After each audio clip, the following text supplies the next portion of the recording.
¿Qué tal? Muy buenos días. Muy buenos Bienvenidos. días, Iván. ¿Cómo estás? Pues muy bien, encantado de saludarte y encantado de estar aquí nuevamente con otro de nuestros directos del Top 100 España, el Top 100 Conferenciantes. Si te parece, Elena, antes de empezar nuestra conversación, voy a hacer bueno, primero te voy a presentar y voy a presentar también nuestro catálogo Top 100, que siempre comentamos al principio de los directos, ¿no? Es una iniciativa de Thinking Heads en la que reunimos pues, a los expertos que consideramos los más demandados y los más influyentes en el panorama de las conferencias en España. Tiene una tirada de 10.000 ejemplares y, bueno, pues si quieres recibir un ejemplar en papel, puedes escribirnos a top100@thinkingheads.com y os lo enviaremos con mucho gusto. Nuestra invitada en el día de hoy es Elena Alfaro. Es una experta y académica de referencia pues, en todo lo que tiene que ver con experiencia de clientes y transformación emocional. Es conocida por grandes éxitos como el ABC del Customer Experience o el ABC de las emociones, una guía práctica de lo que realmente es un negocio, entre otras obras. En 2017, hace ya un tiempo, lanzó Fanstinology de Cleverway con el objetivo de buscar líderes y negocios fascinantes. Vamos a hablar hoy mucho sobre esto. Y actualmente desarrolla Fanstinology Builders a través de su metodología de innovación emocional que imparte en una certificación única. Bienvenida a nuestros directos. Ahora sí, Elena. Bueno, muchísimas gracias por acogerme, por todo lo que hacéis y encantada de estar aquí compartiendo. Además, un tema tan relevante y tan interesante y tan actual como es cómo se está vendiendo hoy en día, ¿no? Pues sí, sin duda. Siempre, cómo se vende siempre es un tema relevante, pero en una situación como la que vivimos ahora, pues mucho más, ¿no? Recientemente publicabas en LinkedIn un artículo titulado ¿Por qué fascinar cuando el resto quiere persuadir? Bueno, este artículo pues, ha tenido una notable acogida en LinkedIn y hoy nos gustaría pues, comentar algunas de las ideas que expones en el artículo pues, charlar sobre ellas. Antes de empezar la conversación, sí me gustaría, pues como siempre hacemos, agradecer a LinkedIn España y en particular pues, a Virginia Collera, que es la editora de noticias, por facilitarnos esta colaboración. Y bueno, pues sin más me gustaría que empezáramos. Elena, déjame que te pregunte para empezar y para lanzar esta conversación. ¿Cuál crees que es la razón de que en tiempos tan convulsos como estos todavía se sigan ofreciendo productos de manera tan agresiva? A ver, yo creo que antes de la pandemia ya había una situación muy complicada. Es decir, los estudios Ujú. internacionales que comparaban las empresas en Estados Unidos, en Asia y en Europa ya decían que el 49% de las compañías estaban en una situación de guerra de precios, es decir, competencia desmedida. Si a eso le sumas la situación actual, que estamos hablando que las grandes empresas han vuelto a la misma situación que en el 2009 y todavía es más dificultosa y más complicada la situación de las empresas pequeñas. Ya hemos visto que cómo se ha visto impactado el sector turístico, hotelero, hostelero o el mismo de automoción. Entonces, ¿qué pasa? Cuando llegan situaciones críticas, el problema es que a veces tomamos medidas desesperadas y están proliferando muchísimo todo lo que son cursos donde, bueno, pues imparten una serie de técnicas que incluso llegan a venderse como vendenle a la mente y no a la gente. Fíjate que Ujú. es tremendo el mensaje. Y al final tiramos muchas veces de este tipo bueno, pues de entregables para intentar, bueno, pues implementarlo dentro de nuestra empresa, nuestra organización, con nuestros profesionales, con la esperanza de que dé resultado. Evidentemente, ahora comentaremos cuáles son las diferencias, no todo Claro. es malo, ¿vale? Simplemente depende mucho del objetivo que tengas detrás. Mm, hablas Te mucho pongo, en te pongo un tu... ejemplo. Mira, me decía ahora, Ponme hace un poquito, ejemplo. te pongo un ejemplo. Hace poquito me decía una amiga que estaba vendiendo un inmueble, ¿vale? Con esto todo el confinamiento, que hemos estado todos echando de menos el espacio natural. Bueno, pues ella decidió vender su casa. Y dice que puso clarísimamente en el anuncio, no quiero agencias, ¿vale? Pero aún así recibió más de 50 llamadas de agencias inmobiliarias. Y todas terminaban, bueno, pues intentando de alguna manera desviar el mensaje hasta llegar a iniciar una conversación con ella. Y Ajá. casualmente todas utilizaban la misma coletilla, que es una coletilla que viene de las técnicas de persuasión y de ventas, pero que en realidad una vez que empezó a experimentar llamada tras llamada, al final ella misma se dio cuenta de que era una técnica de persuasión. Y es que la decían siempre, ¿qué casa más bonita tiene? ¿Cuánto nos gustaría poderla ayudar a venderla? Porque es que nos encanta. Entonces, bueno, pues es simplemente, bueno, pues un ejemplo del tipo de cosas que se pueden utilizar con este tipo de técnicas, pero que al final, si utilizas las mismas técnicas y con el fin último de vender única y exclusivamente, bueno, pues el cliente se da cuenta y el cliente pues puede en el Totalmente. futuro no tener la misma sensación contigo. Oye, cuéntanos, ¿qué es exactamente eso de la persuasión? A ver, la persuasión es el arte de convencer, de influir. Ujú. En realidad, bueno, pues lleva con nosotros pues toda la vida, desde que somos seres humanos, ¿vale? Está muy basado en la retórica griega, en el mensaje, en el lenguaje y se ha visto afianzada en los últimos tiempos por todos los avances también que ha habido en la psicología del consumidor y del comportamiento del consumidor y también a través de los avances en neurociencia. Ujú. Entonces, una cosa que es claramente de la persuasión es que cuando la persuasión viene de fuera, alguien me persuade, ¿vale? Luego, por otra parte, suele ser como si fuera, cuando nos lo llevamos al mundo de las ventas, estamos hablando de que al final se termina haciendo como una especie de protocolo para el vendedor, que es una especie de proceso de ventas en donde está Ajá. implementada esa técnica y al final parece que está programado. Al final, muchas veces es como una especie de programa. Y lo más importante es que tiene un fin. El fin es vender a corto plazo, ¿vale? Es decir, o un resultado, una consecuencia de este tipo de técnicas. Eso es la persuasión per se. Vale. Tú separas claramente entre lo que es persuadir o usar la persuasión y lo que llamas fascinar, ese término que has creado tú, ¿no? Juntando a los fans con la fascinación en general. ¿Cuáles son las diferencias entre una cosa y la otra? Pues mira, mientras que la persuasión es el arte de convencer, de influir, la fascinación es el arte de generar defensores de tu marca, de tu organización, de tu empresa, incluso de un personaje. Y eso Ujú. implica generar una vinculación emocional que te hace llegar al mismo lugar en el cerebro donde se produce el enamoramiento, de tal manera que tú llegas incluso a conmover a tus clientes.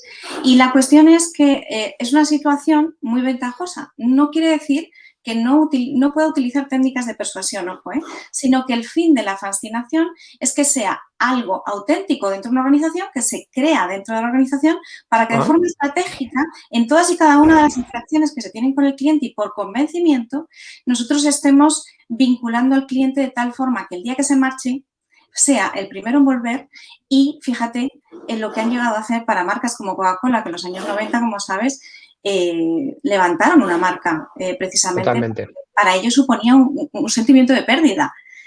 Entonces, es más, hay compañías que el tener defensores de la marca le están permitiendo incluso cambiar el rumbo. Es decir, si tú en un momento dado eres una compañía donde se te ha acabado el mercado porque el mercado ha evolucionado, como le pasó a IBM en su momento, lo que Ajá. te va a permitir es saltar a otro mercado porque ya tienes una base que va a estar hablando bien de ti, que va a opinar bien de ti, sobre todo que cuando alguien hable mal de ti se va a levantar y te va a defender.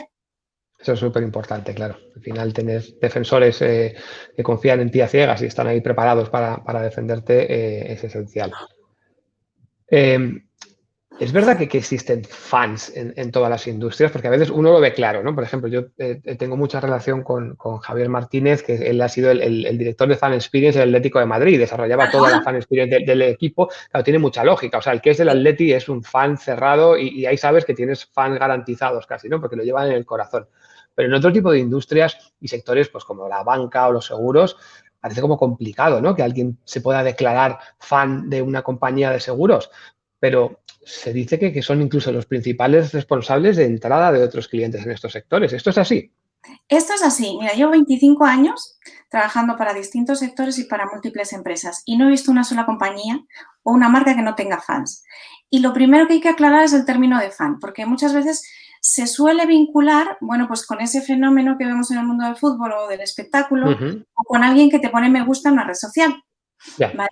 Y precisamente ayer en un chat que tenía en LinkedIn a raíz del artículo lo ponía porque había una persona que decía, oye, qué bueno la idea de generar fans, pero ahora mismo necesitamos clientes. A ver, el fan es un cliente, ¿vale? por Es un supuesto. cliente que tiene un nivel emocional contigo muy alto. De hecho, nosotros medimos a través del Emo Index, que es un indicador que mide, es una balanza que agrupa las emociones sentidas en un determinado sector y que va de menos 100 a más 100. Y los fans de los distintos sectores están por encima de 80 puntos. Es decir, van de 80 a 100 puntos las Ajá. situaciones de emociones. Eso quiere decir que tiene una alta presencia de emociones positivas contigo. ¿Qué quiere decir esto? Pues lo mismo que quiere decir cuando estás enamorado o estás muy vinculado en tu familia a alguien. Que claro que hay cosas negativas que los fans ven y que no, y que valoran mal, pero hay otra serie de cosas positivas que les hacen llegar a un nivel tan de vinculación contigo que apagan aquellas cosas negativas. Por tanto, tú llegas a un cliente que tiene primero un estado emocional de altísima vinculación contigo y eso quiere decir que en cualquier industria, nosotros hemos llegado al sector del renting, que no se creía nadie que en el sector del renting hubiera fans. Y No tiene pinta, claro.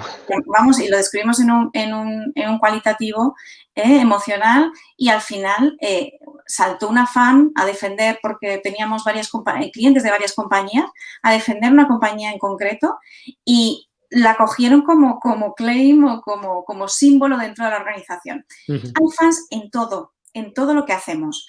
Porque además es natural, está, como os decía, igual que es natural el enamorarte de una persona, lo hacemos pues de forma natural en nuestra vida, pues también el estar fascinado es algo que va, porque entre otras cosas nos protege y daros cuenta que el enamoramiento lo que lleva es a estar un tiempo mínimo con una persona como para poder procrear y es un estado biológico que lo ha puesto la naturaleza en nosotros. Entonces, decías seguros, decías banca. Fíjate que nosotros medimos tanto a la banca a nivel emocional como a los seguros de salud. Bueno, pues en la banca, y decías, y es importante, también lo decía yo en LinkedIn ayer, no solamente son clientes, sino que además son un motor orgánico para ti. Es decir, se te convierten en vendedores. Fíjate que en banca el 48% de los clientes nuevos se produce a través de las recomendaciones de otros amigos y familiares. Por tanto, las recomendaciones son un motor de venta, ¿vale? Bueno, pues el 50% de esas recomendaciones las emiten los fans. En el caso de los seguros de salud, tenemos cifras también muy similares. El 36% de los clientes nuevos se hacen por recomendaciones de amigos y familiares. Ajá. Y el 60% de esas recomendaciones lo hacen los fans. Entonces, se convierten para ti en un chaleco salvavidas en cualquier situación. En una situación de crisis, mira, yéndome a un caso muy de estar por casa y muy de la calle. En esta situación de confinamiento y de pandemia, bueno, pues todos nos hemos sentido con esa sensación de que teníamos que ayudar a una serie de comercios y sobre todo a aquellos que más nos sentíamos vinculados. Y en el caso de un gimnasio, aquí de la zona donde nosotros estamos, les han salvado los fans porque han decidido que no se daban de baja y que hacían todas las sesiones online, aunque costara lo que costara. Si tenían que hacer las grabadas, las hacían. Entonces, es un valor, es un activo tan importante, tan brutal, que en realidad de lo que estamos hablando es de hacer todas las cosas que hacemos con una visión más a largo plazo y menos a corto, por las angustias, por las medidas, por sobre todo, por esas situaciones que aparecen cuando nos sentimos acorralados, ¿no? Y vamos a ponernos en un caso práctico. Una pyme, una empresa mediana que no se ha planteado hasta ahora nada parecido a esto, tiene su típico sistema de captación y fidelización de clientes y, bueno, pues tiene sus redes, sus fuerzas de ventas que a veces utilizan la persuasión de mejor o peor manera. ¿Cuáles son las recomendaciones que tú les darías para empezar, ¿no? Para crear ese movimiento, para crear esa ola que pueda convertir a esos clientes en fans y por dónde tienen que empezar? Mira, sin conocimiento no hay transformación. Eso es una cosa clarísima.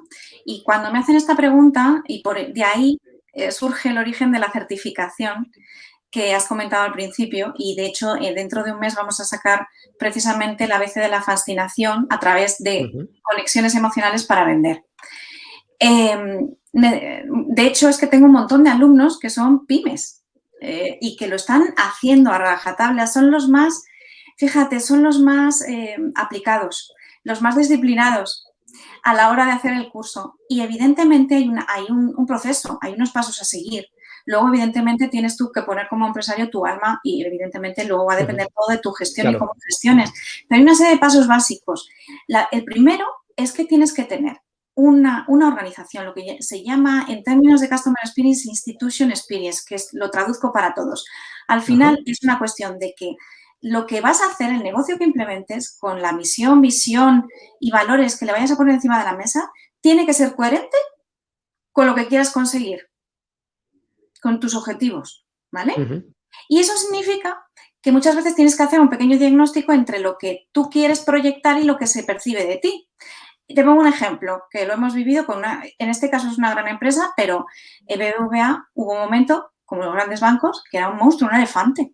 Entonces, cuando se hacía de alguna manera un análisis de qué se percibía de él, era alguien grande, lento, que me genera confianza, pero evidentemente no lo asocio para nada con el futuro.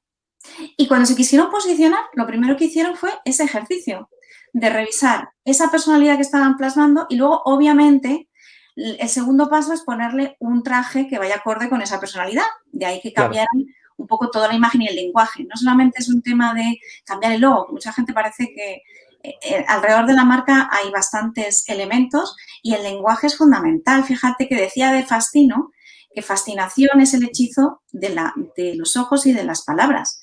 Es decir, todo lo que acompaña a lo que digo y a lo que hago tiene que estar siendo coherente y es muy importante en unos momentos, que no sé si coincidirás conmigo, Iván, que a mí me pasa muchos días que no sé a qué medio acudir o qué leer, porque me genera desconfianza. Hay tantísima información y tantísimo ruido que al final lo que buscas es autenticidad. Entonces, todo lo que hagas tiene que ser auténtico. Entonces, una vez que ya has dado los dos pasos, hay otra pata, que es la que hacen y llevan a cabo también los alumnos, es cómo innovar emocionalmente. Yo digo mucho, cámbialo todo para que todo sea igual. Tu esencia tiene que estar ahí, tiene que ser coherente con tu traje, con tu mensaje, pero al mismo tiempo tienes que cambiarlo todo para que todo sea igual, pero emocionalmente, teniendo en cuenta siempre el factor de la fascinación en lo que hagas, porque eso es lo que va a hacer, pues lo que estábamos hablando, que la gente, que el cliente se conmueva contigo, que genere sentimiento de pérdida si tu oferta no está encima de la mesa. ¿Y cómo podemos dar ese primer paso? ¿Cómo podemos empezar a pensar en clave de generar emociones hacia nuestros clientes en negocios que si lo piensas desde fuera tienen muy poco de emocional, ¿no? Si estás en un negocio industrial o una cosa así, ¿no? ¿Cómo puede plantearse llegar a tocar el corazón de sus clientes y generar esa conexión emocional? Sí, fíjate que en cualquier sector, hasta en el industrial, hay muchísimas emociones, más que ninguna, muchas veces en el industrial, porque la mayor parte de las ventas se hacen B2B y son persona a persona, ¿vale? Pero, evidentemente, a ver, hay una parte interesante de poder explorar o poder investigar qué emociones están presentes. De forma que nosotros nos las llamamos emociones sintónicas. Y es algo que tú y yo estamos sintiendo porque somos clientes de Movistar, por ejemplo. No nos conocemos, imagínate que no nos conocemos, pero tenemos exactamente la misma emoción, que es generada por una serie de estímulos, de disparadores, ¿vale? Entonces, yo me puedo sentir, en el caso de la banca, por ejemplo, nosotros hemos dado con emociones como, por ejemplo, la irritación. Y la irritación son cosas relacionadas con el día a día que me molestan, que veo que no avanzan, ¿vale? Entonces, hay que darle el significado de la emoción que hay común en un sector y ver cuáles son las experiencias, que eso es totalmente tangible, ¿eh? Es decir, olvidémonos que muchas veces esto suena a filosofía, cuando al final tú haces un diagnóstico, por eso te decía el tema del conocimiento, que es tan importante, sabes exactamente que hay, después de hacer una investigación, hay 6 emociones que se repiten siempre. Y luego empiezas a tirar del hilo y hay una serie de experiencias asociadas a esas emociones, que no me cogen el teléfono, que les dejo un mensaje y no me llaman. Todo eso son experiencias que se asocian con procesos, ¿vale? Y al final tú tienes un pool y puedes monitorizar hasta qué punto, bueno, pues simplemente tú estás en un estado emocional pues de una frecuencia energética bajísima y por tanto, bueno, pues tu capacidad para generar nuevas entradas es muy baja y sobre todo, si eres una compañía que te crees que esto es una fuente de ventaja competitiva y de sostenibilidad en el tiempo. Yo escribí un libro que se llama Forever Young Strategy y era precisamente para comentar las estrategias que habían hecho que marcas que están actualmente con nosotros tengan más de 100 años. Y a esos les ha cogido todo, les han cogido las guerras, les han cogido los cambios, les han cogido las pandemias, les ha cogido absolutamente todos los cracks bursátiles y, sin embargo, siguen ahí. ¿Y por qué lo hacen? Y sigue pareciendo cool y sigue pareciendo frescas y efectivamente, sí. Efectivamente. Entonces, es una cuestión de que lo incorpores a tu ADN, a tu creencia, a que te lo creas. Y que esto, si yo lo hago y lo hago de forma sistemática, me genera no solamente beneficios, sino un colchón y un chaleco salvavidas impresionante. Fíjate que yo trabajé muchos años con el catedrático de la Universidad de Michigan, Klaas Fornell. Klaas Fornell es el precursor del ACSI, del American Customer Satisfaction Index. y Ujú. ahí se medían más de 200 industrias. Era un indicador que medía toda la economía americana en términos de satisfacción. Fíjate que se creía tanto el tema de las emociones que llegó un momento en el cual solamente a través de una sola un sentimiento, como es la satisfacción, que es un estado emocional resumen, solamente invertían en las compañías que aumentaban la satisfacción y desinvertían en aquellas que bajaban satisfacción de clientes. Y montó un fondo de inversión, como te digo, y al final vio clarísimamente y luego publicó, tiene varios artículos publicados que incluso han sido reconocidos y le dieron el doctor honoris causa en la Universidad de Estocolmo y bueno, en el Ajá. 2008 fue la persona más reconocida en el mundo del marketing y la calidad por el número de menciones.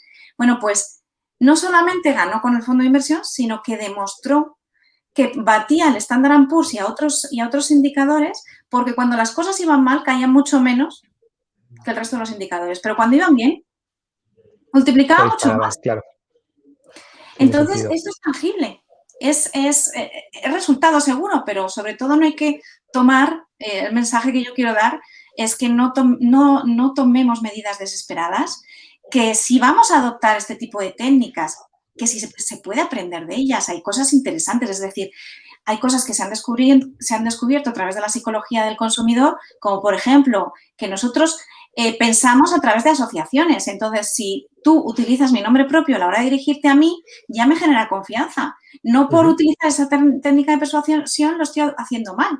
Lo que tiene que ser es coherente con mi lenguaje, con mi esencia, para que realmente no busquemos la venta en ese momento y yo luego me olvide del cliente, sino que Ya. realmente haya una construcción de estrategia de verdad que permanezca la sostenibilidad en el tiempo de la compañía y de la marca, ¿no?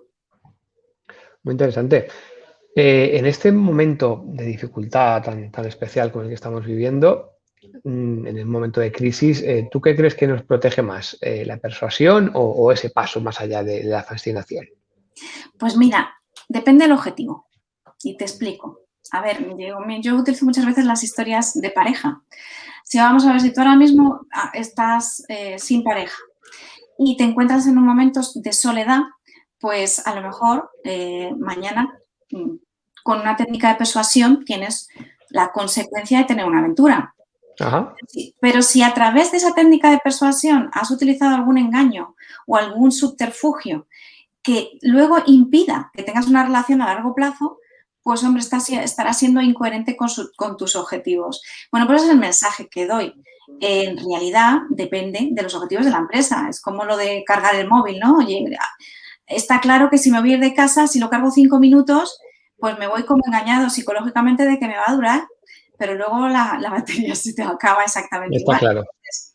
Entonces, yo haría una reflexión antes de qué objetivo quiero conseguir y si no va a ir en contra de lo que quiera conseguir a futuro con Ujú. el cliente.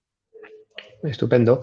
Pues yo creo que nos vamos a quedar con ese mensaje, ¿no? De la coherencia por encima de todo para poder conseguir los objetivos que nos marcamos y cómo esa coherencia nos va a ayudar a generar conexión emocional y cómo esa conexión emocional nos va a ayudar a generar esa fascinación que nos va a permitir crecimiento sostenible y tener una base de clientes que ejerzan de defensores y de un Y de poco vendedores.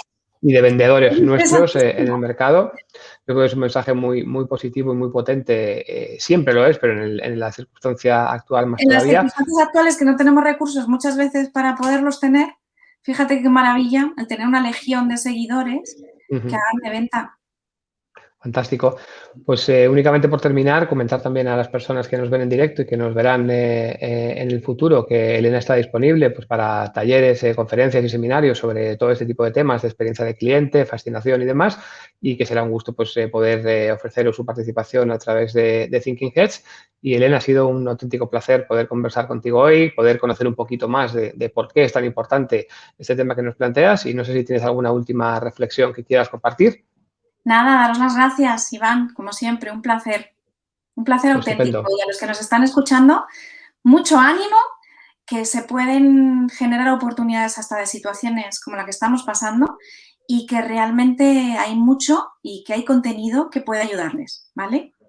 Perfecto. Pues muchísimas gracias, Elena. Muchísimas gracias también a LinkedIn España y a todas las personas que nos siguen y que estamos ya casi convirtiendo en fans de estos directos de LinkedIn en la página de Thinking Heads. Muchas gracias y muy buenos días.